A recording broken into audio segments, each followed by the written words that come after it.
नवा रुका हुआ है कि चल रहा है? नाव चलेगा कैसे? सूखी नदी में कहीं चाहो प्रयास कर रहे हैं कि कहीं पानी आ जाए। अच्छा, तो क्योंकि अगर समय से अगर सब कुछ नहीं किया जाए तो बारिश भी, कौआ जो है ना मेढक टरटराने लगता है कि बारिश आएगा, तो उससे मेढक से पूछता है कि अब तुम, अरे सुखल में तुम काहे टरटरा रहे हो? बोला कि हो सकता है कहीं बादल को लाज लगे तो बारिश हो जाए।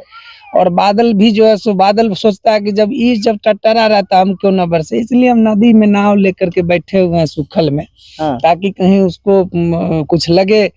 और ये दिखाना चाहते हैं हम इस क्षेत्र के विधायक जी को, मंत्री जी को, कि साहब आपके राज में सुखल नदी में नाव चलाना पड़ रहा है। अच्छा। और इसका यह एक व्यंग्य है, यह एक विरोध है, यह एक प्रदर्शन है, ये एक जनता का आक्रोश है जो दिखेगा ईवीएम पर।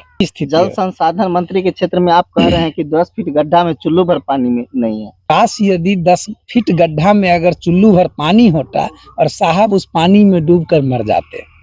क्योंकि वो जल संसाधन मंत्री है और उनके क्षेत्र में अगर नदी सूख जाए तो उनको तो उसी चुल्लू भर पानी में डूब मरना चाहिए, और नहीं मर रहे हैं तो नाक रगड़ लेना चाहिए उसी में कि 10, क्योंकि 2 बार जल संसाधन मंत्री रहते हुए, और जब वो एक नदी में नदी को अगर नदी से, हिस्नोन नदी को अगर मुख्य नदी से नहीं जोड़ पाए, अगर जमुआनी नदी को अगर गंडक से नहीं जोड़ पाए, इसको अगर बाया से नहीं जोड़ पाए, तो नाक रगड़ के मर जाना चाहिए, चुल्लू भर पानी में डूब मरना चाहिए। ऐसे मंत्री को रहने और नहीं रहने से कोई फायदा नहीं।